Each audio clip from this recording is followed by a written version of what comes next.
Graça e paz, que Deus nos abençoe. Mais uma noite de estudo, onde nós chegamos na presença da amada igreja, como também na presença do nosso Deus, onde nós vamos estudar a palavra de Deus, mais algumas lições para nós colocarmos em prática, segundo o que a gente vem trabalhando nas quarta-feiras, né? Segundo esse livro, Experimentando Mais de Deus, de Tim Chester, tá? Onde nós estamos aí na décima lições, né, que nós estamos trabalhando, e hoje nós vamos trabalhar em cada arrependimento, né? Cada falha, melhor, a lição 4 hoje, em cada dificuldade podemos experimentar o aperfeiçoamento do Pai. Então, em cada dificuldade nós podemos experimentar, sentir o aperfeiçoamento do Pai, ou Deus Pai, né? O que nós estamos trabalhando. Hoje nós vamos ler o texto de Hebreus, capítulo 12, os versículos de 1 a 3, onde vai estar o nosso texto básico, a ideia, né, do nosso estudo hoje. Em cada dificuldade nós podemos sentir o aperfeiçoamento do Pai. Também lendo, e vamos orar, agradecer a Deus que a gente já sentiu um pouquinho da chuva, né? Tem bastante vento, que oramos também que Deus esteja mandando ela, mas sem um vento forte que vem estragar, não só pensar em coisas materiais, mas também vidas, né? Às vezes o vento vento forte pode trazer danos não só material, como também o físico, né? Também clamamos para que essa região sul, né, que os ventos venham mais forte, que Deus tenha misericórdia e mande, né, a chuva que Ele está aí mandando, né? E agradecemos a Deus pelas chuvas anteriores e por essa que Deus mandou, já podemos agradecer, e o que Ele mandar mais ainda vai ser muito mais benefício para a nossa vida, para o nosso campo. Hebreus 12, versículo de 1 a 3, tá? Convido você que está em casa, abra sua Bíblia, confira, tá? A leitura, tá bom? Sejamos crentes bereanos, igual em Atos, né? Os discípulos, as pessoas liam, eles corriam lá no que eles tinham, lembrando que em Atos ali ainda estava sendo formado a escritura, então ele não tinha, porque a história estava acontecendo. Hoje nós temos, tá? E nós temos que examinar, não é porque o meu mentor espiritual que está lendo, tá? Eu tenho que examinar a escritura, e cada vez que eu examino, escuto e leio e vejo, eu aprendo mais, tá bom? Então vamos lá? Portanto, Hebreus 12, de 1 a 3. Hebreus capítulo 12, versículos de 1 a 3. Portanto, também nós, visto que temos a rodear-nos tão grande nuvem de testemunhas, desembaraçando-nos de todo o peso e do pecado que tenazmente nos assedia, corramos com perseverança a carreira que nos está proposta, olhando firmemente para o autor e consumador da fé, Jesus, o qual, em troca de alegria que lhe estava proposta, suportou a cruz, não fazendo caso da ignomínia, e está sentado à destra do trono de Deus. Considerai, pois, atentamente aquele que suportou tamanha oposição dos pecadores contra si mesmo, para que não vos fatigueis desmaiando em vossa alma. Vamos orar? Baixe sua cabeça, volte agora esse momento para Deus. Oramos. Senhor, nós louvamos, damos graça por mais um dia, damos graça por essa semana, ó Pai, que estamos aí praticamente na metade da semana, metade do mês também. Obrigado porque o Senhor tem cuidado, sustentado da nossa vida. Obrigado pela chuva, obrigado, Pai, por esse tempo mais fresco, mas somos também, ó Pai, nós estamos também clamando que o Senhor, Pai, alivia esse vento, que não venha um vento forte, que venha estragar, Pai, as vidas ou outras coisas, mas se for, Pai, da Tua vontade, que nós possamos compreender, é o que nós vamos trabalhar hoje, essa lição, mas que nós estamos com o nosso coração diante do Senhor, alegres, vamos também suplicando, Pai, a chuva, suplicando que esse vento venha manso, Pai. Esteja nos dando uma noite de descanso em paz, segundo a Sua vontade. Olha, Pai, para o nosso país, olha para o nosso estado, nossas cidades, municípios do Brasil, que estarão passando por eleições esse ano, daqui, ó Pai, 30 dias praticamente, em novembro, que o Senhor esteja colocando, Pai, nas prefeituras, como prefeito, vice, vereadores, segundo a Sua vontade. Que o povo não possa, Pai, vender os seus votos, não venda os seus votos, mas que sim, ó Pai, olhe, busque homens, mulheres, temente, homens, mulheres que queiram trabalhar para aumentar o município, ou manter o município, Pai. Não vender, ó Pai, comprar os seus votos em emprego de cabide, ó Pai, ou fazer proposta, se puder ajudar alguma coisa. Isso, ó Pai, não te agrada, isso não é o correto. Mudamos, ó Pai, nosso pensamento, que nossos políticos também possam mudar os seus, ó Pai, mas que comece no povo, em nós. Guarde e sustente, ó Pai, nosso país, sustente o mundo em relação a essa pandemia, ó Pai, que o Senhor esteja tratando, sustentando, segundo a Sua vontade, o cessar dessa pandemia, não só no Brasil, como também em todo o mundo, ó Pai. Tenha misericórdia, Pai. Livre-nos, Pai, segundo a Sua vontade, e clamamos ao Teu Espírito Santo sabedoria diante dessa palavra, diante do Pai, do nosso estudo, nós possamos compreender segundo o Teu querer. É o que nós oramos, em nome de Jesus. Amém. Amados, como nós falamos, né, em cada dificuldade nós experimentamos aí o aperfeiçoamento do Pai, tá bom?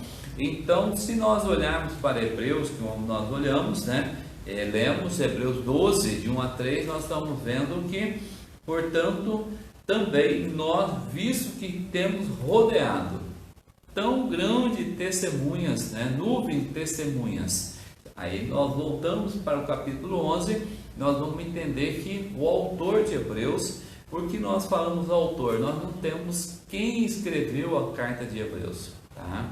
Alguns teólogos falam da ideia de algumas pessoas, Paulo, uns falam até que foi uma mulher, mas não tem, na realidade não temos aí um nome para esse autor, então por isso que nós falamos autor da carta de Hebreus, tá bom? Isso não deixa de ser santo, não deixa de ser um livro que foi inspirado pelo Espírito Santo, porque se a gente lê Levítico e Hebreus, é uma continuação, é algo que encaixa certinho, tá?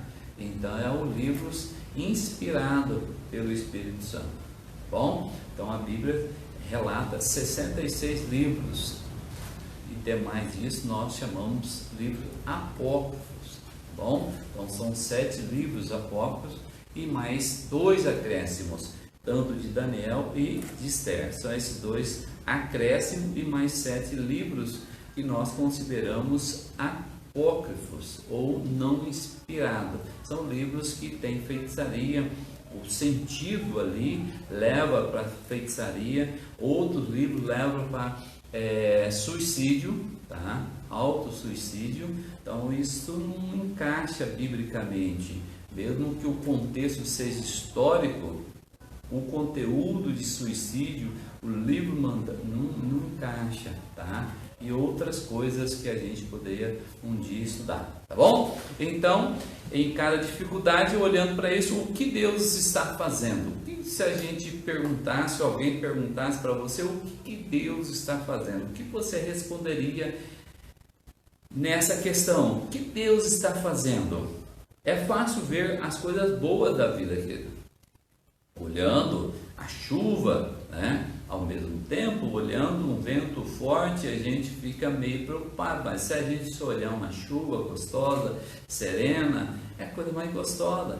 Pode ser uma oportunidade para se deleitar, se alegrar-se em Deus, né? Quando a nossa vida toda vai bem, sossegada, a nossa casa, a nossa finança, né? O casal, os filhos, vai só prosperando. É fácil, querido, fácil ver as coisas boas e se deleitar-se em Deus, né? Mas e quando as coisas vêm, né, o lado mais difícil, quando chega as dificuldades, como que eu me deleito, como que eu me alegro nesse Deus? Ou eu não me alegro mais e fico esperando a bonança chegar, as coisas más ou tempestade passar, né? O mar se acalmar e eu começo a me deleitar novamente, me alegrar-se no Senhor. Será que é assim que eu estou vivendo? Será que é assim que eu tenho esperado nesse Deus? Né? E quando o trânsito está congestionado, sabe esse trânsito, quando você chega está tudo, né, congestionado, ou quando você pega essa avenida gigante e tem 15 semáforos e você pega ela fechada primeiro, e você sabe que constantemente, toda vez que você sair, o outro vai estar fechado. Se você pegar verde, todos vão estar verde, é uma sequência e você está ali um atrás do outro. E quando isso acontece, como que nós passamos esse período? É um período de cada tempo ali aproveitar e orar, clamar a Deus, lembrar para algum ente que alguém, um parente, um amigo está longe ou está precisando da nossa oração. Quando o bebê está chorando, querido, a mãe tem que fazer as coisas, ou o casal está ali à tarde, quando chega do trabalho, o neném começa a chorar, ou quando está indo embora, ou quando está viajando, esse neném começa a chorar dentro do carro e não para de chorar. Como que eu olho, como que eu sinto, como que eu passo esse período? Doenças crônicas, como que eu trabalho isso nas doenças? Noites mal dormidas, no outro dia tem um trabalho normalmente, ou o trabalho no outro dia ele é mais puxado e eu não tive uma noite boa de sono, não descansei, não consegui, por algum motivo a noite não foi boa, não consegui dormir, de repente foi o neném chorando a noite inteira, eu tive que levantar, ajudar a esposa, ou não tive como dormir. Patrões abusivos, querido. Sabe esses patrões que abusam? Não é o ato sexual abusivo, que abusa dos funcionários, trabalha demais, hora extras, mas sem pagar, muitas reclamações, nada que está bom, nesse sentido, querido. Conflitos pessoais. Como que eu olho, eu tenho um conflito com meu irmão, com meu pai, com a minha mãe, com a minha esposa, com meus filhos, com meu amigos de trabalho, colegas de trabalho, esses conflitos, como que eu estou lidando e como eu estou deleitando em Deus? É nesse sentido eu tenho que olhar, qual que é a minha alegria com o meu Deus, qual é a alegria com esse Deus Criador do céu e da terra? Promessas, querido, não cumpridas. Você fez essa promessa ou fizeram essa promessa e você conta com essa promessa, porque você já projetou tudo e está certinho, chegar a tal mês, chegar a tal dia, você iria comprar aquela coisa, aquilo, ou pagaria alguma coisa, mas chegou a promessa, não foi cumprida. Ou não só em questão de dinheiro, mas de outras coisas. Vizinhos inconvenientes, sabe esse vizinho que você tem, mas ele não é conveniente. Momentos de fazer a criança dormir, um som alto, Final de semana você está quebrado e você quer dormir um pouco. Horário do almoço que você gosta de dormir, de repente o vizinho começa um som alto. Não é nada de trabalho, querido. Trabalho é bênção de Deus, mas é aquele momento que o vizinho esquece que existe decibéis. Esperanças, querido, frustradas. Essa esperança que você tem, você está aguardando, mas ela se frustra por você mesmo, por você não, de repente, pôr fogo nessa esperança, mais lenha, melhor dizendo, né, para manter esse fogo. Ela se frustrou. Ou você andou e chegou lá na frente e falou, não era bem essa, e a tua esperança numa coisa não foi. Como que eu me deleito, como que eu me alegro diante de tudo isso, ou outras coisas de repente que eu não falei e encaixou na sua vida, ou que você está passando, que nós estamos passando, mas como que eu me deleito diante dessas dificuldades, querido?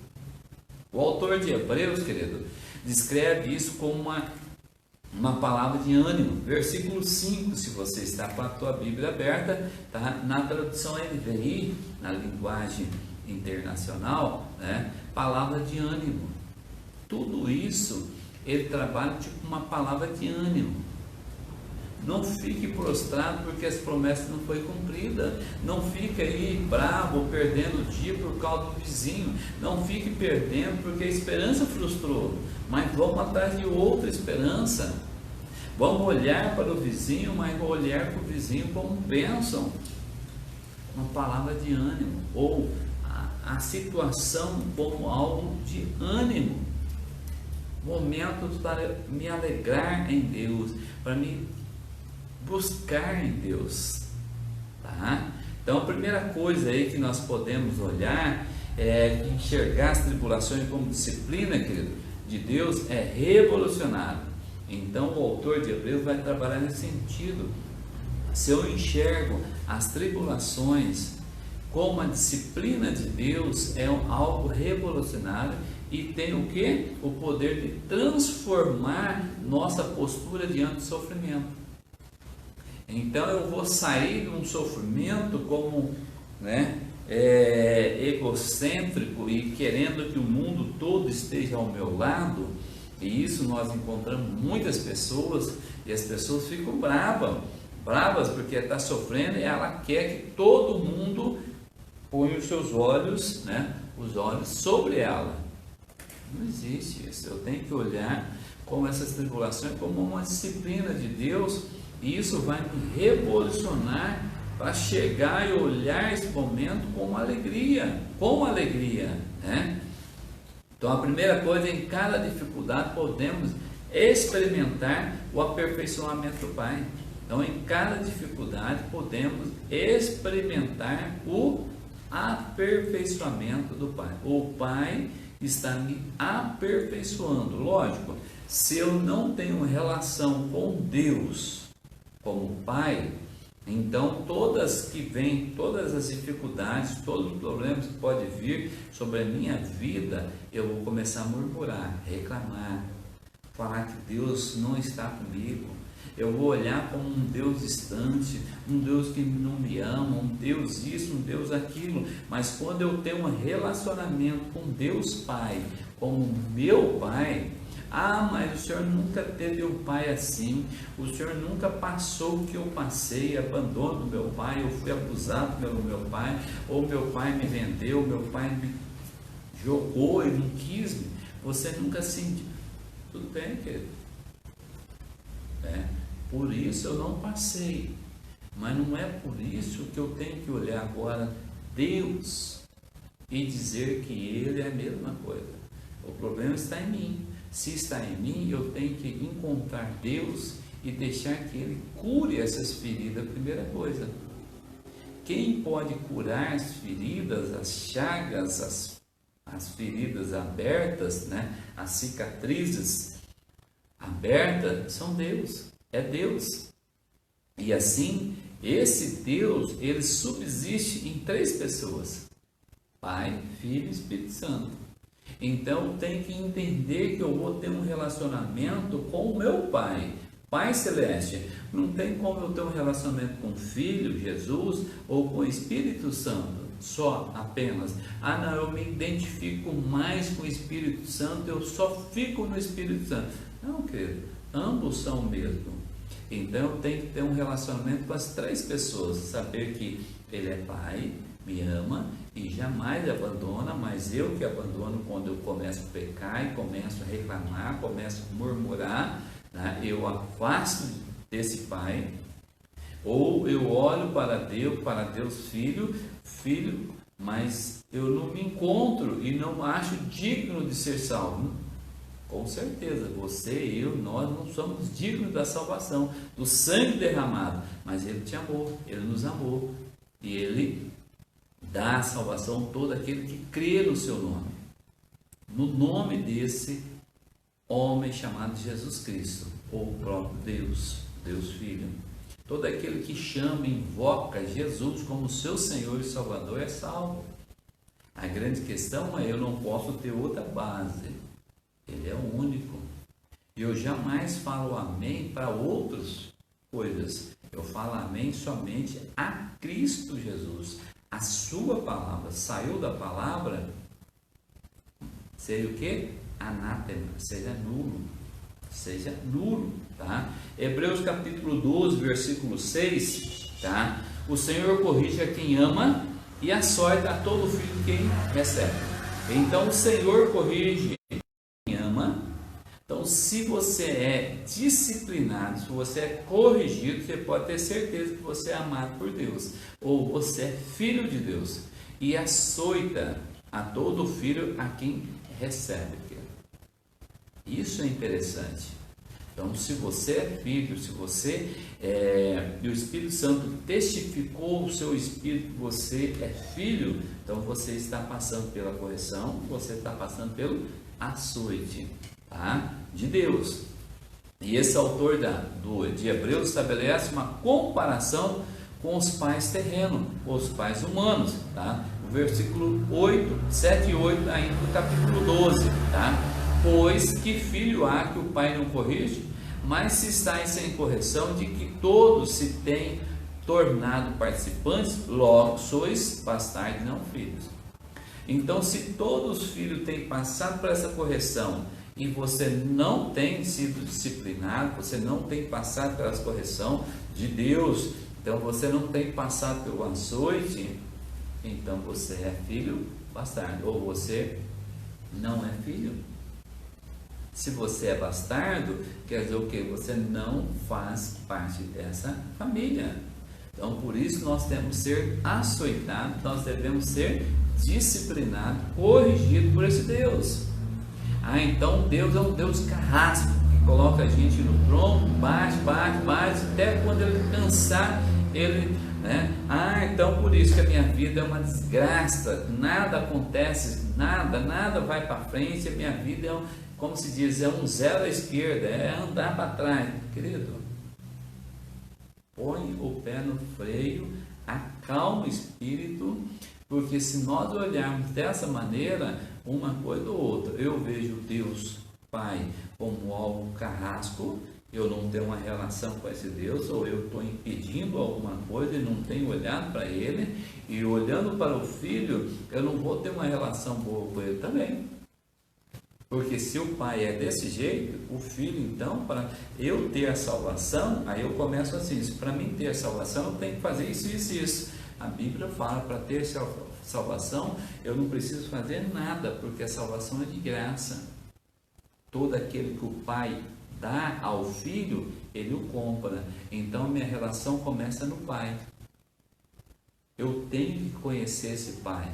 Esse Pai tem que me revelar-se a mim, porque se ele não revelar-se a mim através do Espírito Santo, eu não entendo o sacrifício de Cristo. Assim, as dificuldades que acontecem na minha vida é um terremoto, é algo barulhento, é algo que eu não tenho alegria de olhar e contemplar, se alegrar em Deus nas minhas tribulações. Mas dia após dia, mês após mês, anos após anos, é uma desgraça. Pensa numa vida que está tudo para trás, nada. Então, por quê? Eu não tenho relação, é uma relação boa com Deus Pai, com o Filho e Espírito Santo. Eu não conheço Deus. Então tem que ter alegria nas dificuldades também. Porque senão, querido, muitas vezes nós temos, né, esse ano, quantos projetos que vocês já vetaram? Tudo planejadinho, férias para a praia ou férias para a mãe, as férias para isso, aquilo. Muitas vezes, muitas pessoas engavetaram. Agora, talvez as pessoas estão voltando novamente à sua vida, de repente viajar mais, né? Mas muitos no início, ou até, né, ontem para trás, ficaram tudo engavetado. E aí? Então esse ano foi um ano zero. Não. Eu simplesmente virei a folha e comecei a reescrever de novo. Eu comecei a reescrever a minha vida novamente, achar alegria perto do meu Pai, achar alegria em Cristo, achar alegria no Espírito Santo, achar alegria nesse mundo e vendo muitas pessoas enterrar os seus queridos com Covid ou outras doenças que levaram algumas pessoas. E muitas pessoas sendo curadas, muitas pessoas saindo com cura. Então, disciplinar os filhos é um trabalho árduo, querido. Pensa numa coisa difícil. Não é simplesmente ir lá dar uma cintada nele, puxar a orelha dele, colocar ele no castigo, né? Ou dar um grito com ele. Querido, se fosse isso, era a coisa mais fácil do mundo, você tirar a cinta, você pegar uma varinha e tal, ou chinelo, ou do jeito que você coloca no canto, ou você conversa, não sei como você disciplina o seu filho, mas a questão é um trabalho árduo, leva tempo. A disciplina que você disciplinou o seu filho, você vai continuar com ela a tempo e mais tempo com ela. Porque não é simplesmente colocar o castigo ali e pronto, resolveu o problema. Não é. Geralmente é mais fácil apenas o quê? Ignorar, né? O que os filhos pequenos fazem. Vamos pegar os filhos pequenos aqui. Ou deixar, né, os adolescentes rebeldes, enfurnados nos seus quartos. Cadê o fulano? Está lá no quarto. Deixa ele quieto lá. É isso que os pais fazem hoje. Os pais não são pais hoje. O filho vai, passa a chave na porta do quarto e acabou. Ele está dentro do seu quarto, enfurnado o dia inteiro, se sai para comer, não fala nada, ou o filho pequeno está lá emburrado, cai no chão, esperneia, faz aquilo, aí o pai e a mãe vai lá e dá, e acabou. Acabou o choro, acabou a pirraça, né? Como pais humanos que frequentemente decidimos deixar para lá. Vamos deixar para lá porque não vai dar certo. Esse é o papel que nós temos visto constantemente os pais fazerem. Por isso que nós temos visto uma geração sem limite. Não, eu fui disciplinado por meu pai. Olha, muito difícil, muito difícil. Meu pai batia, meu pai fazia isso. Eu vou tratar meu filho totalmente. A nossa geração, a minha geração, essa geração dos 40, 50 anos, que foi disciplinada de um pai mais severo, uma educação mais severa, estragou toda essa geração. Nós temos estragado toda essa geração. Nós não queremos disciplinar como nossos pais disciplinaram, e nós fomos os pais bonachões que estamos essa geração perdida. Uma geração que não dá bom dia para o senhor de idade, não chama o senhor de idade como senhor, mas cara, não chama o seu pai com respeito, mas sim atravessa e faz o que quer com o pai. Essa geração que foi disciplinada e achou que foi uma disciplina muito severa, temos, como se diz, temos colhido o que nós temos plantado, ou tentamos rever isso urgente, porque essa geração já está, né, corrompida, e vai ter, e outras já, né, alguns já têm até netos já, né, então já tem filhos, já tem netos, e essa geração, querido, nós não sabemos o que vai acontecer com ela. Ou nós refreamos ainda e tentamos refrear essa geração, rever, pedir perdão pelos filhos que nós fizemos errado e buscá-lo novamente. Não queremos, querido, uma briga no corredor do mercado, do supermercado, do mercado, da farmácia. Não é assim que nós encontramos? O filho lá, eu quero isso, eu quero uma água. Tá, pode pegar. Os pais não querem estragar o conforto, né, ou manchar sua reputação. É esse o grande problema dos pais hoje.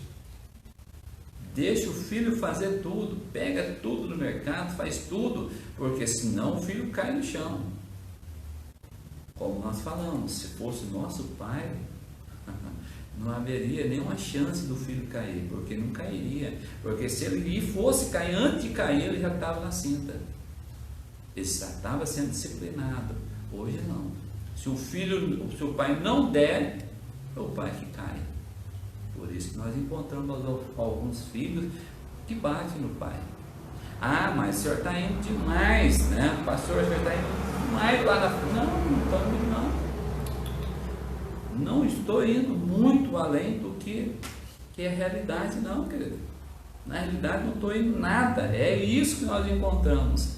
Dia após dia, os pais sendo espancados, seja verbalmente ou seja fisicamente. Vemos os pais sendo abandonados cada dia mais.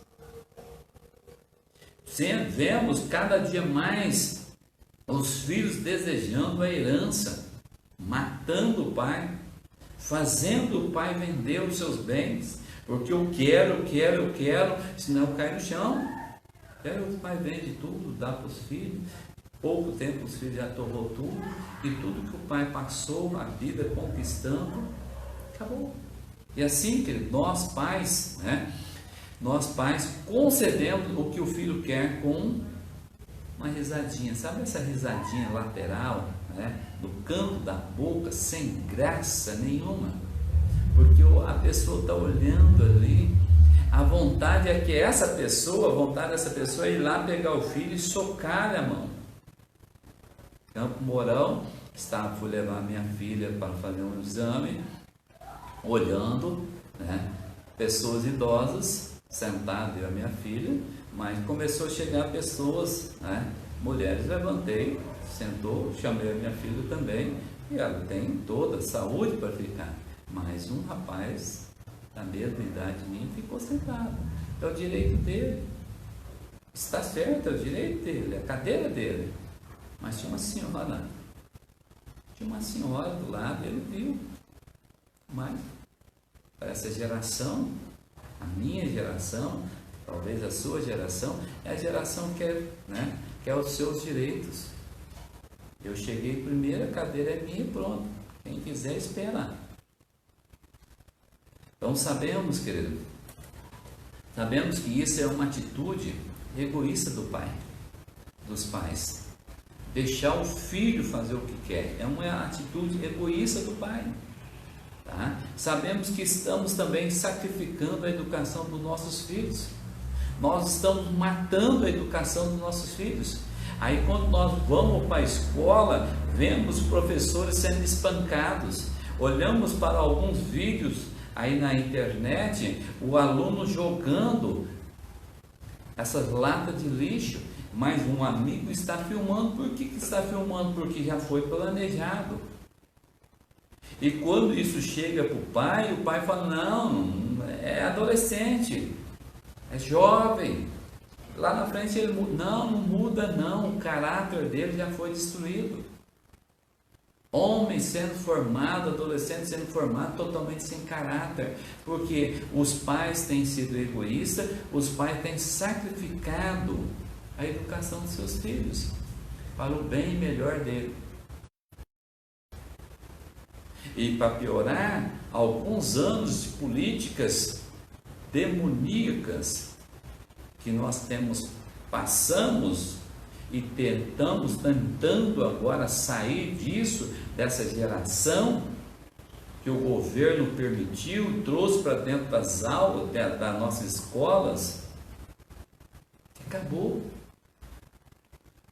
Que educação que algumas pessoas têm, que estudo que algumas pessoas têm. Então, logo, querido, essa educação, esse sacrifício dos nossos filhos, né? Em longo prazo, o que vai acontecer? Em nome do seu conveniente, curto prazo vai morrer, tá? Então precisamos saber, querido, escolhermos quais batalhas vamos lutar. Não adianta agora sair, né, e querer lutar todas as batalhas. Não, temos que pensar quais das batalhas ainda eu posso lutar. Quais as batalhas que eu posso atacar ela, pegar ela, melhor dizendo, e começar a lutar para tentar resgatar alguma coisa. Porque muitas coisas, querido, nós já perdemos. Esses 16 anos que esse governo comunista trouxe, vivemos por ele detonou, acabou com muita coisa. Agora nós temos que reconstruir. E isso é um papel que a igreja tem a responsabilidade, começando dentro da nossa casa, porque muitos cristãos estão no mesmo patamar, estão buscando a felicidade do filho, mas estão esquecendo que a felicidade do filho está em Deus.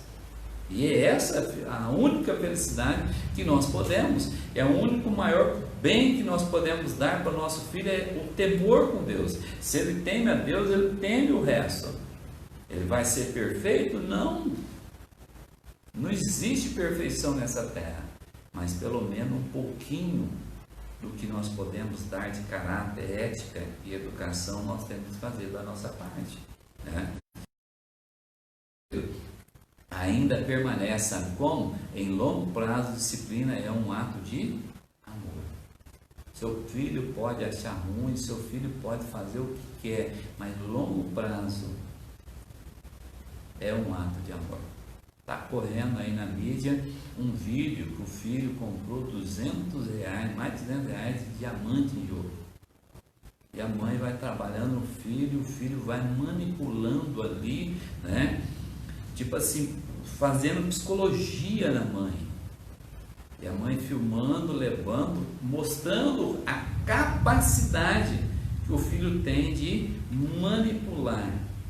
Isso que nós temos falado constantemente, é a casa assombrosa que está dentro de nós. É a casa assombrosa que está chamada pecado. Então essa ideia fica claramente aí que criança também tem uma casa assombrosa, ou ele nasce com essa casa assombrosa, chamada pecado original, é imputada em todos. Então, não é diferente com o Pai Celeste. Ele ama os seus filhos e o disciplina. Hebreus capítulo 6, o Senhor corrige a quem ama. Deus não passa a mão, Deus não permite que você caia no chão e fique esperneando nos corredores da vida e dizendo, eu quero. Senão eu vou largar o Senhor, ou senão eu vou largar, não vou na igreja, eu não vou te dar o dízimo, eu não vou fazer isso, eu não vou fazer aquilo, não vou evangelizar. Não existe isso com Deus. Mas nós encontramos crentes. Se o Senhor não fazer, eu não vou mais na igreja. Ele está no trono dele, querida. E você não mexeu nem um pouquinho. Como nós ouvimos, às vezes, nossos filhos bravos, alguns pais ouvem, melhor dizendo, né? Assim os pais ficam, nossa, perdeu o chão, perde o chão porque o filho vai embora, o filho vai fazer isso. Deus não está lá. ele não é impactado com isso, porque ele sabe o que ele vai te dar a corda, até onde que ele vai permitir. Se você é filho dele, ele vai te disciplinar, ele vai te corrigir. Se você não é o filho dele, ele vai te disciplinar também. Nada escapa dos seus olhos, nada escapa do seu controle. Então, para alguns de nós, queridos, isso pode ser algo muito difícil de fazer, a disciplina, mas não tem como eu, usar a vara, não tem como eu deixar ele lá de castigo, ele fica lá chorando, esse choro dele me incomoda, isso entra lá na minha cabeça e olha, acaba comigo. É melhor acabar agora do que você se acabar na delegacia, ou acabar vendo em outras coisas, ou acabar vendo seu filho com a vida mais curta. Então, enxergar que esse mundo como um mundo paternal nos capacita a receber cada dificuldade como um sinal do amor do Pai. Olhando para isso tudo que nós temos vivido como um mundo paternal, nos capacita a olhar para Deus, olhar para essa dificuldade e ver um sinal do amor do Pai.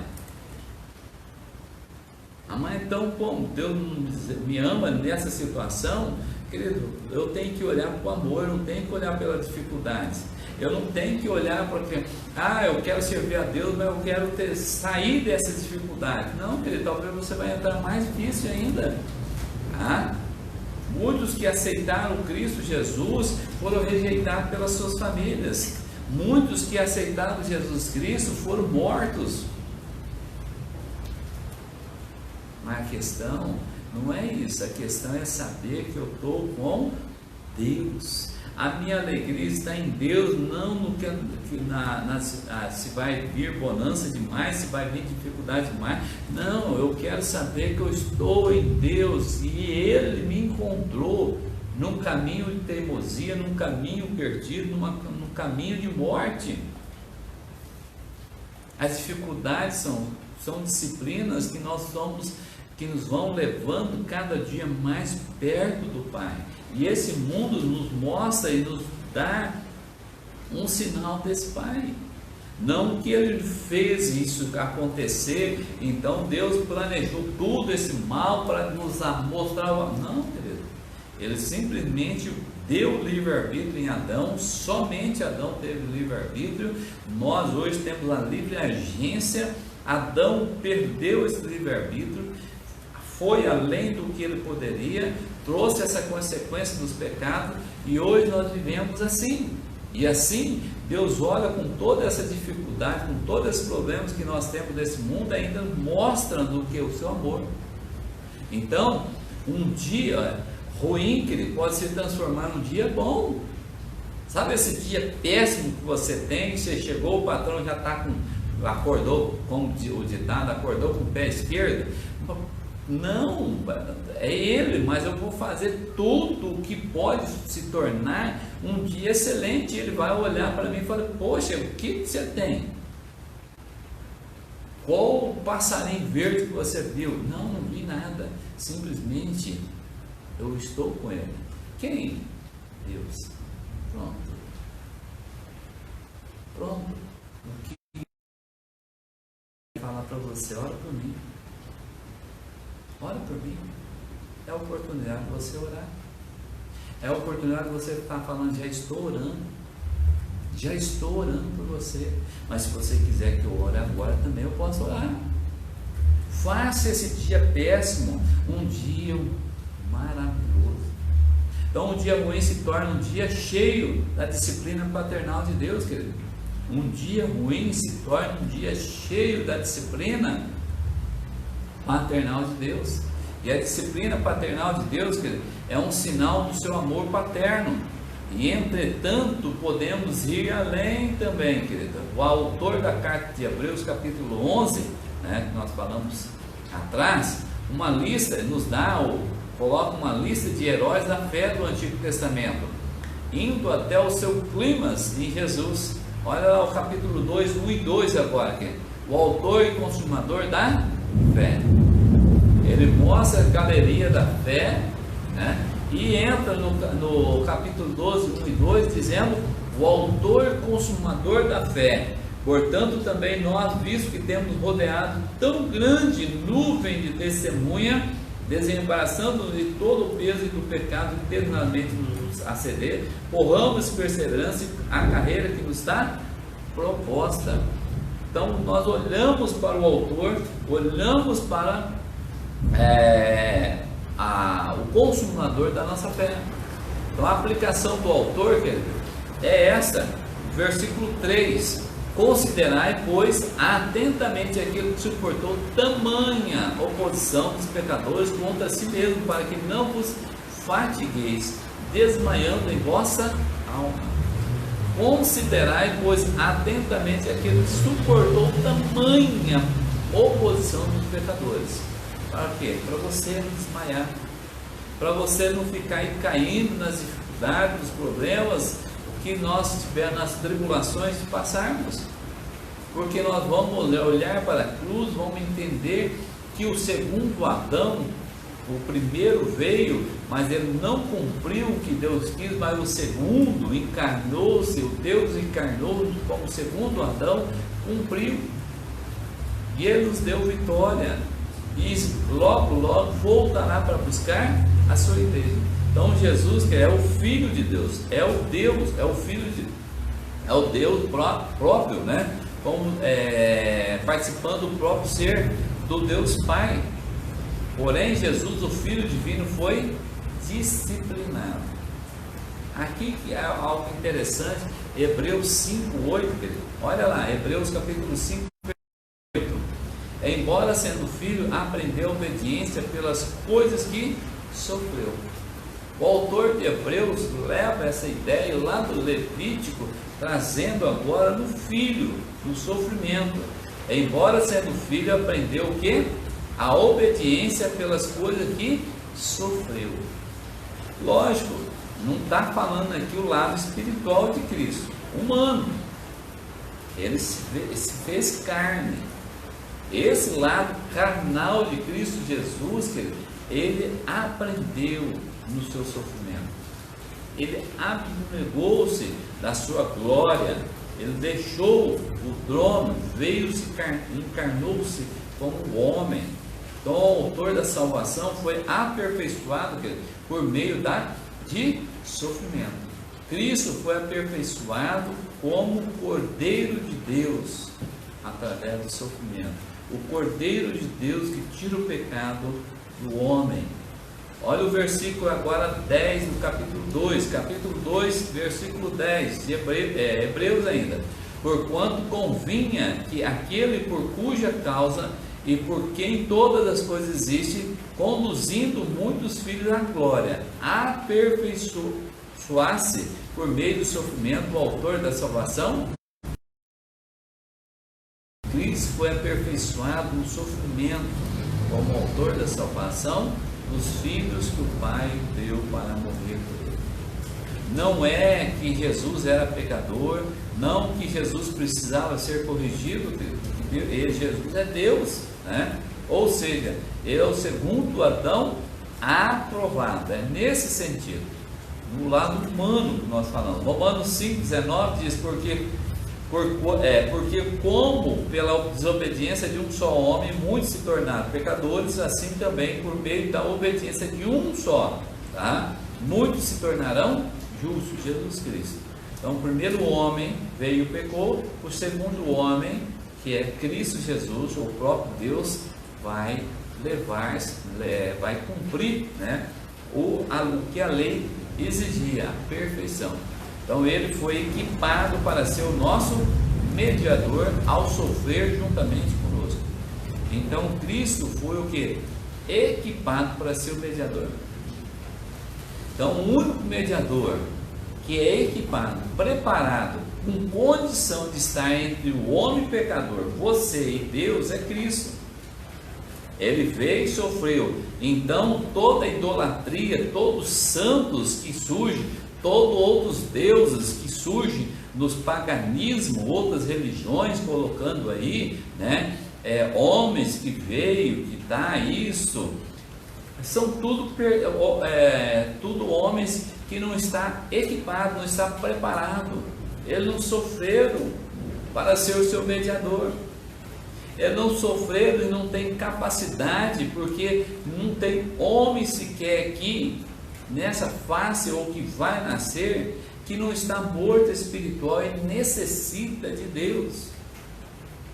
Cristo não. Cristo ele não nasceu de Maria. Cristo não nasceu de José. Cristo foi gerado pelo Espírito Santo. Ou ele não nasceu homem, gerado como nós. Entende? Nesse sentido que ele não nasceu homem, como uma pai e mãe juntos. Ele nasceu pelo Espírito Santo. Assim, no nascimento de Jesus, homem, ele foi gerado por Deus. Ou ele não teve nascimento, era o pecado original de Adão. Porque se ele nasce da concepção de José e Maria, ele tinha o pecado original de Maria. Né? Sendo assim, querido, só um minutinho só.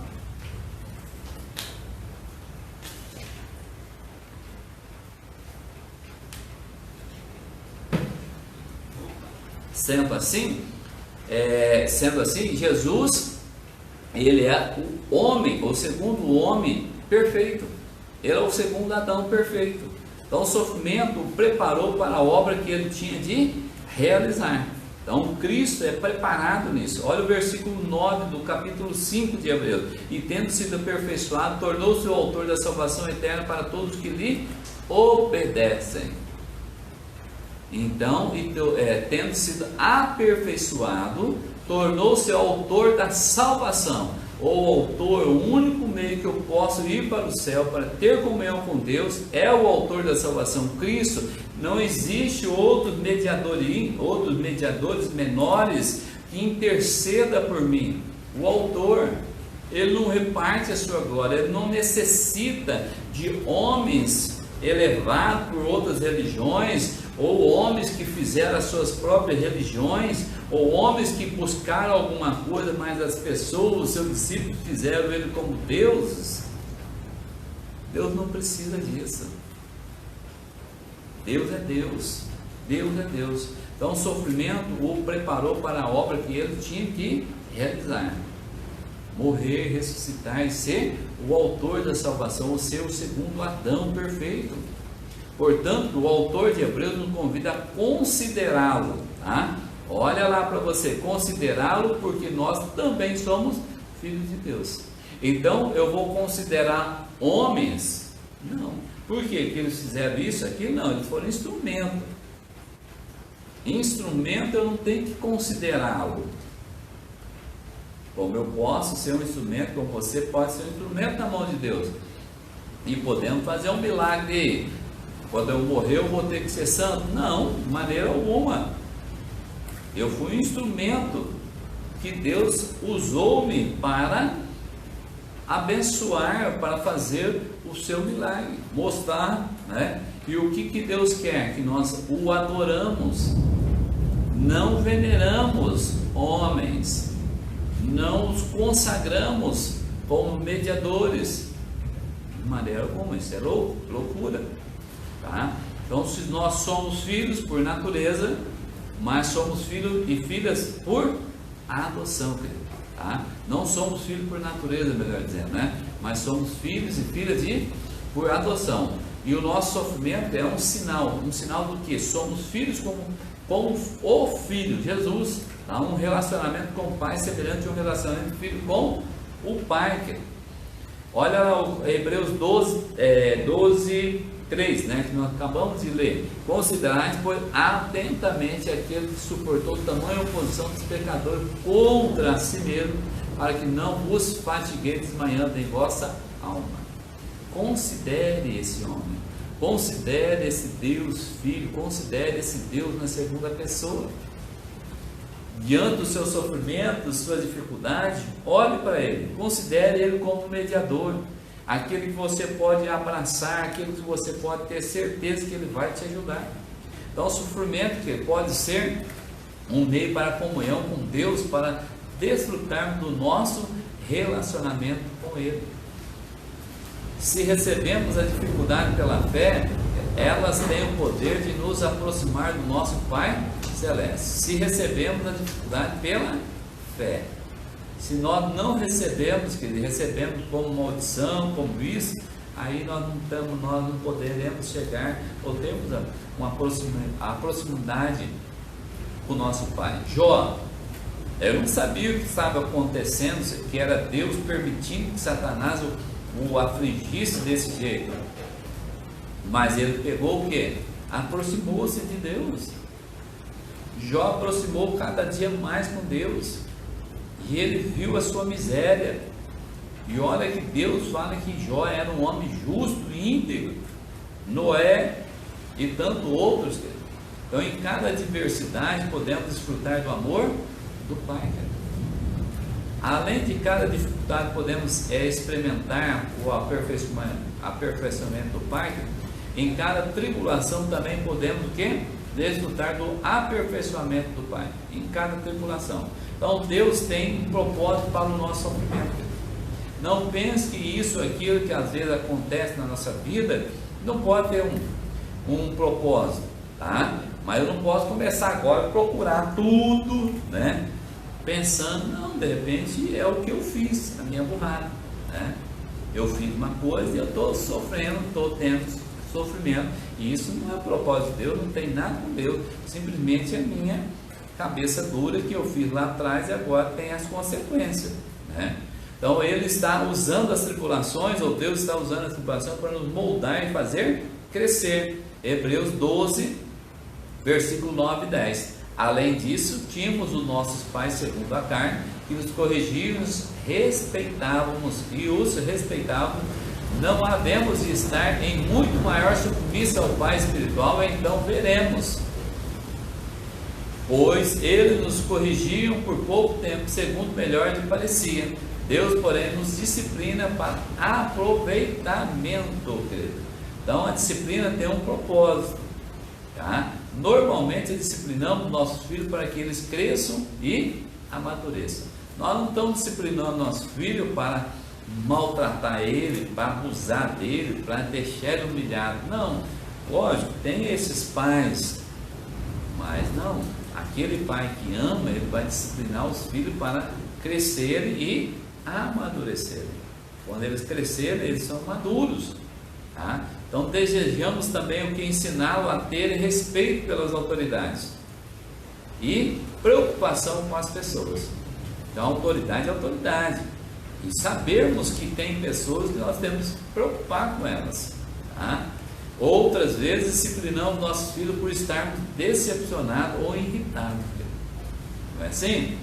Então você decepcionou com o teu filho, você irritou com ele e você vai disciplinar ele. Então às vezes que fazemos o nosso melhor, tentamos fazer o nosso melhor, mas nosso conhecimento é limitado. Você não tem todo o conhecimento, tudo você sabe, né? Nossos filhos vêm com aquela conversa. Esse é um momento difícil. Foi ele que começou. Aí, logicamente, tem a retruca, né? O retrucar. Não, foi ela. Foi ela que começou. Eu estava quietinho lá. E nós temos de julgar o caso de fato, querido. O fato de saber, sem saber, né, o que aconteceu. Você não estava lá, você não é onisciente, você mesmo olhando, e às vezes os filhos são maus, né? Eles usam às vezes argumento que é igual, como nós falamos, o advogado do diabo, leva para a irmã, leva para o irmão para levar o couro, e a maldade está ali, né? Essa casa assombrosa, algumas vezes os filhos abrem ela e mostram quem eles são. Tá? A maldade do pecado habitando ali. Isso nos faz lembrar do fato, sabe do que? Salomão diante das mães e o filho.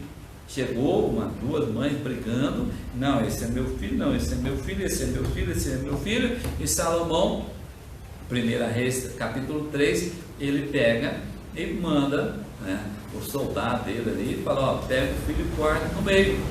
E cada um dá uma metade para cada uma. Pronto, resolvido o problema. O que aconteceu? A mãe, né, aquela que é a mãe, ela imediatamente fala, não, deixa com ela. É melhor eu ver o meu filho crescendo lá do que ver o meu filho, né, tendo metade. Ou a verdadeira mãe se mostra. E Salomão resolve o problema. Então, um pai que não julga com base nos relatos de segundo mão dos irmãos em conflito. Tá? Nós temos que ter muito calma nessa hora. Um pai que não vê apenas nossas ações, mas o nosso coração. Então esse é o Deus. Um pai com paciência infinita que dosa a sua disciplina com a perfeita sabedoria. Enquanto nós às vezes saímos da casinha, Deus não. Pai com paciência, Deus Pai com paciência infinita, dosa a sua disciplina com perfeita sabedoria. O que esse pai pode alcançar com isso tudo? Ou o que Deus Pai alcança com isso? A resposta é fácil: santidade. Então, cada vez isso ele é mais santo? Não. A santidade é o seu nome, ou a sua manifestação, ou a disciplina dos seus filhos, o modo que os seus filhos vão andar com a disciplina do Pai, vai mostrar a santidade desse Pai. Tá? Hebreus 12:10. Deus, porém, nos disciplina para aproveitamento, a fim de que sermos participantes da sua santidade. Nós santificamos a Deus nas nossas atitudes, no nosso falar, nosso olhar, nosso ouvir, nossas ações. Tá? Isso não significa que precisamos fingir que a coisa ruim são boas.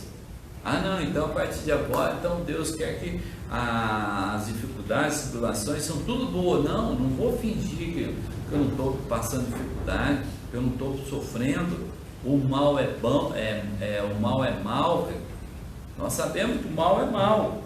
Então nós temos que mostrar isso. As pessoas vão ver isso, mas vão ver o outro lado, que a minha alegria, a minha esperança, a minha confiança está em Deus.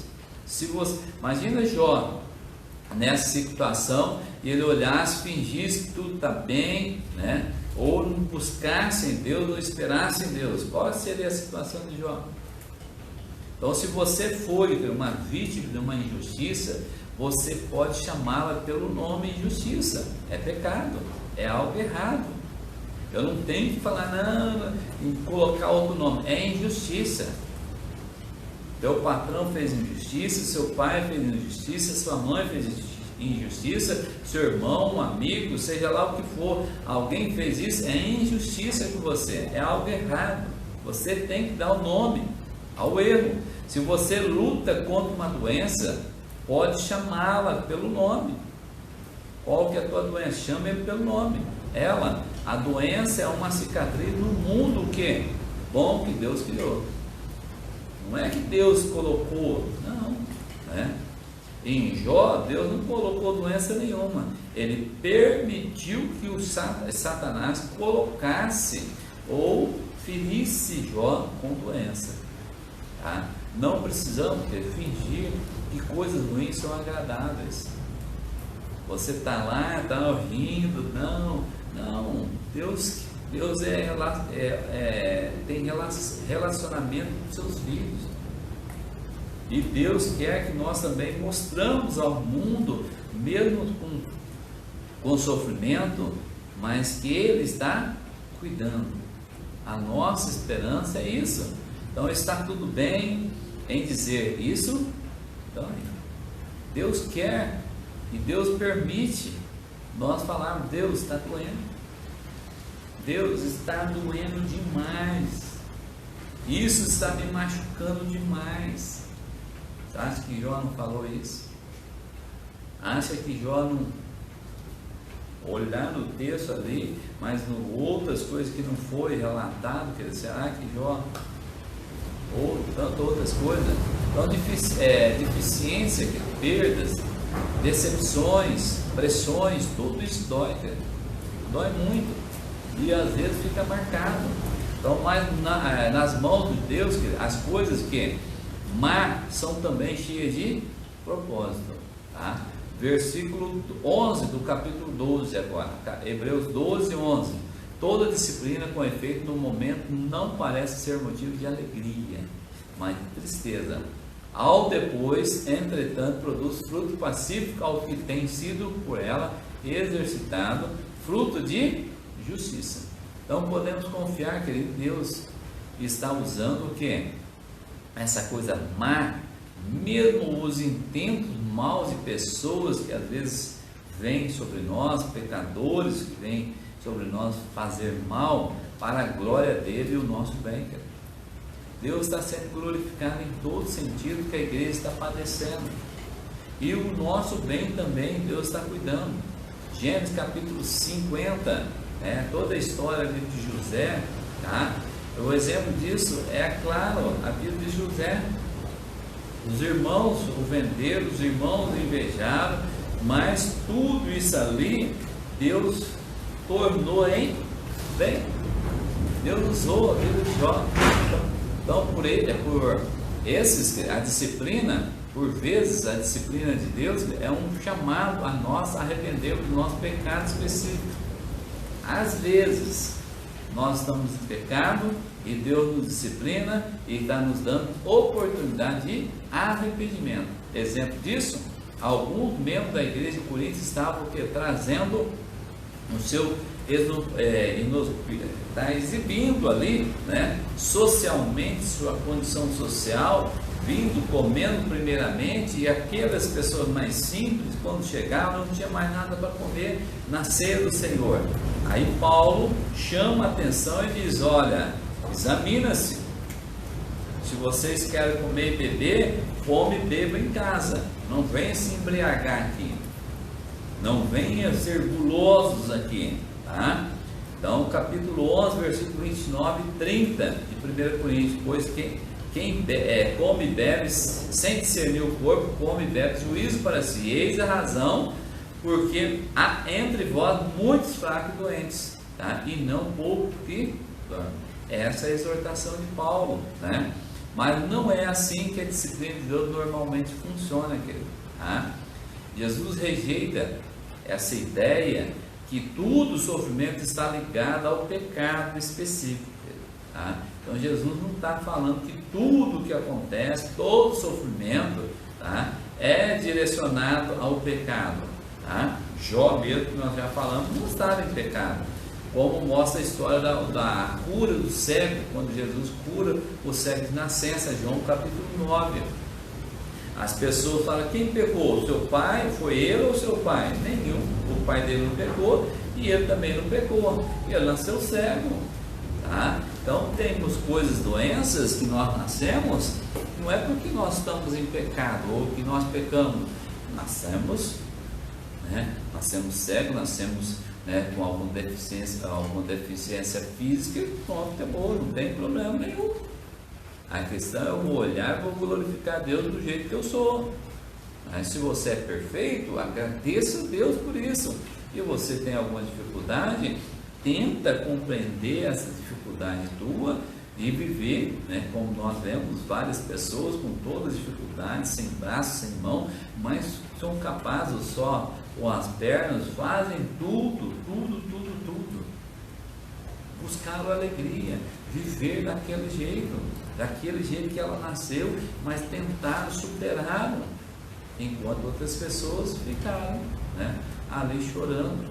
E como também muitas pessoas com todo o seu corpo perfeito preferiram também ficar ali chorando, tá? No lugar de lutar. Então, como eu sei se minha tribulação tem um sinal de que eu preciso me arrepender?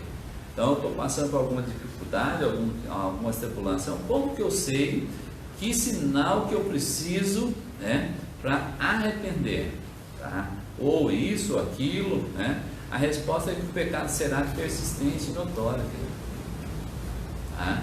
Então, se você está passando por alguma tribulação, passando por isso, e é pecado, então o pecado é notório e é persistente, tá? Então você está ali, você está vendo que o pecado da tua vida está errando e Deus está disciplinando, e é notório, todo mundo está vendo, e você está vendo, mas você acha, tá? Então, muitas pessoas casam, por exemplo, já na expectativa, se até onde der certo eu vou, não der certo eu não. Então você já está casando errado. Então o teu casamento já começou fracassado. Como você quer um casamento que seja abençoado por Deus? A bênção nessa situação não vai. Você já começou numa esperança de, se der errado eu cair fora. Então, onde Deus está edificando o seu lar? Onde Deus está edificando esse lar? Nem não está edificando, ele não tem, né? Então, Deus, querido, não está esperando pronto para nos bater cada vez que nós damos, né, um passo errado. Nós não temos que olhar esse lado, desse jeito. Então, Deus é um pai que vai nos bater. Não, querido, não é assim. Tá? Não é assim que ele age o pai amoroso, tá? E não é assim que funciona a disciplina de Deus. Então você vai ver lá o seu filho errou, você vai descer o cacete dele, bater nele, deixar disciplinado, vou tirar tudo isso aqui dele, videogame, celular, isso, aquilo, tirou tudo. Não, errou, vamos conversar. Errou de novo, uma conversa mais dura. Errou de novo, opa, alguma coisa está acontecendo. Então aí já começa uma disciplina mais forte, tá? Então ele não está, querido, à estreita para nos pegar. Deus está lá olhando, esperando que você dá aquele passo. Não, querido. Ele está agindo para o nosso bem. O que Deus está fazendo no seu trono? Nada. Não, ele está lá cuidando de você, disciplinando. O Espírito Santo está trazendo tudo o que Ele já te deu para você entender, para não pecar com Ele. O que é? A palavra de Deus. A palavra de Deus. Então, por quem nós estamos falando? De um Deus que Ele age no Pai, no Filho e no Espírito Santo. Como? Para o nosso bem, para o teu bem. Então, o seu alvo é a santidade de seus filhos. Ele quer que nós sejamos, ou quer que seus filhos sejam santos como Ele é santo. Isso significa que não precisamos cair na armadilha de tentar sempre interpretar as nossas circunstâncias. Então, hoje é o dia ruim, então deixa eu ver o que aconteceu. Não, querido, não vamos cair nessa armadilha, tá? Porque aí todo dia vai virar um horóscopo. Mas praticamente nisso, eu vou começar a fazer um horóscopo, né, do nosso dia. Então isso aqui é disciplina. Nossa, Deus disciplinou. Tomamos muito cuidado, querido, tá? Não precisamos aí sempre conseguir dizer, isso aconteceu por causa disso. Eu fui meio áspero e Deus, tome cuidado. Então, na maioria das vezes, querido, nem conseguiremos, sabe o que é? Dizer, não vamos conseguir falar nada. Sendo assim, então, como funciona normalmente a disciplina de Deus? Hebreus capítulo 12, versículo 11. O autor de Hebreus fala sobre esse exercício pela disciplina. Olha lá o versículo 11. Desembaraçando-nos de todo peso e de todo pecado, eternamente nos assedeia. Corramos com perseverança a carreira que nos está proposta. Versículo 1.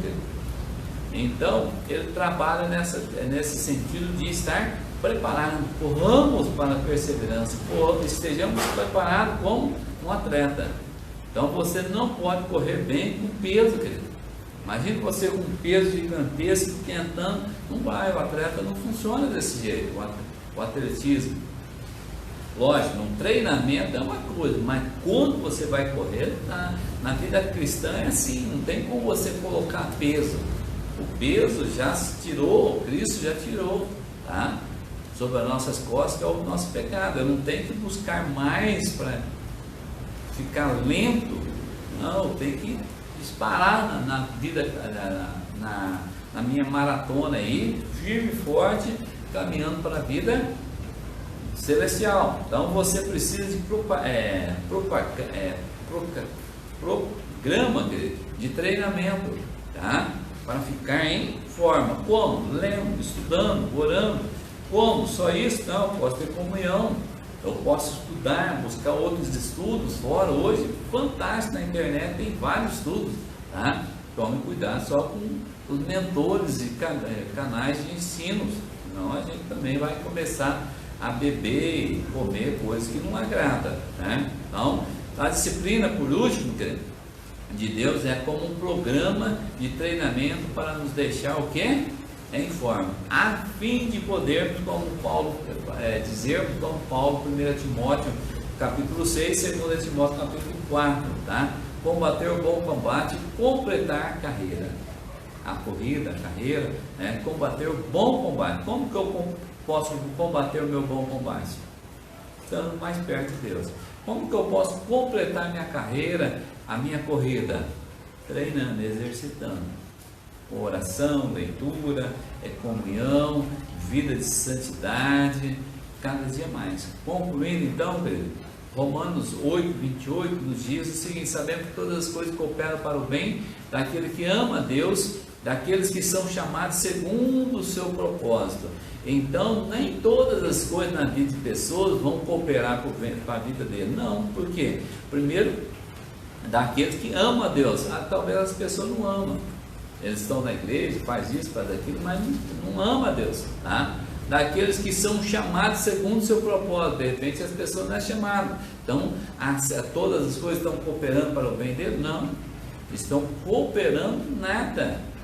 Então, sabemos que todas as coisas cooperam para aqueles que amam, aqueles que são chamados segundo o propósito. Porquanto aos que de antemão conheceu, também os predestinou para ser conforme a imagem de seu filho, a imagem de seu filho, como santo, a fim de que ele seja primogênito, o primeiro filho, entre muitos irmãos. Então, Cristo é o irmão mais velho e nós somos irmãos, tá? Então, observamos como aqui retornamos ao fato de Deus ser o nosso Pai, Jesus, nosso irmão. Desde o início, Pai, o Filho. E assim nós olhamos e vemos como o Pai disciplinou o seu Filho na cruz para cumprir tudo, logicamente, o homem, tá? Jesus homem e nós também. Então nós temos que catar nossa cruz, não a cruz vicária de Cristo Jesus, mas carregamos a nossa cruz, tá? E vivamos a nossa vida. Então Deus usa as dificuldades da nossa vida para nos transformar na imagem do seu Filho, para que o Filho tenha muitos irmãos compartilhando sua experiência de ser amado pelo Pai. Assim, Cristo nos dá condições de sermos filhos do Pai e testemunhar, compartilhar dessa experiência de sermos amados pelo Pai. Então, olhe para a cruz, olhe para Cristo, olhe para o seu irmão, olhe para Cristo como irmão e nós vamos compreender Deus, o papel do Pai amoroso, e não vão ter dificuldade com isso. Pondo em prática, concluindo aqui, então, como devemos responder à tribulação em nossa vida? Hebreus 12, 5: filho meu, não menospreze a correção que vem do Senhor, nem desmaie quando por ele és reprovado. Então, duas coisas. Então, vemos duas respostas. Como podemos ou devemos responder às tribulações em nossa vida? Primeiro, não menospreze a disciplina de Deus. Se Deus está disciplinando, não menospreze, querido. Não deixe, não. É para a disciplina que perseveramos, querido. Hebreus 12, 7. É para a disciplina que perseveramos. Segunda coisa, não desmaie ao ser reprovado, tá? Não pense que Deus está desgostoso de você. Não pense que Deus já te abandonou. Não, Ele te ama, Ele vai te disciplinar. Se andamos corretamente, Deus não vai disciplinar. Mas infelizmente nós somos pecadores. Não é por isso então eu vou começar a pecar. Não, quando errarmos, Deus vai nos chamar. É uma disciplina mais severa, outra mais brandas, mas que Deus esteja dando misericórdia e condições de vivermos segundo o que o Pai, que o Filho nos deu na cruz e o que o Espírito Santo tem nos dado condições de entendermos e vivermos e sermos consolados por Ele. Vamos orar? Santo Deus, nós louvamos, damos graças por essa noite. Suplicamos a tua rica bênção, damos novamente graça pela chuva e suplicamos, ó Pai, coloca a tua mão sobre ela, traga, ó Pai, uma chuva calma e satisfaça, ó Pai, segundo a sua vontade sobre a nossa vida, a disciplina que tem, ó Pai, vinda sobre nossa vida, que seja do Senhor, que nós possamos compreendê-la, ó Pai, e também aceitá-la e mudar a nossa vida, ó Pai. E aquelas que, ó Pai, que nós temos buscado e semeado coisas ruins e tem visto, ó Pai, as tribulações, porque nós temos plantado e temos colhido, ó Pai, tenha misericórdia, que nós possamos agora, ó Pai, ceifar isso e mudar esse comportamento, que as pessoas lá no mundo possam entender também, ó Pai, o papel do Senhor como Pai, o papel do Filho e o papel do Espírito Santo. É o que nós oramos, em nome de Jesus. Amém. Deus abençoe, filho. Paz, uma ótima noite.